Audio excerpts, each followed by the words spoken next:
if you are still using this kind of a keyboard, you're just being very inefficient. Let me explain why. First, let's dive into the basics of how a keyboard works. To understand, let's take a 4x4 matrix.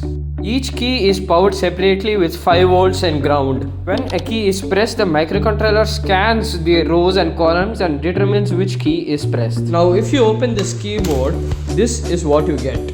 Inside this type of design lies two membranes. This is to power a 5 volts and a ground. When a key is pressed, the circuit gets completed. So now we know that keyboards can either use a switch way or a film, as I explained. So instead of using a switch, if we use a film, this is what you get. So flexible, right? And also the microcontroller part is inside this.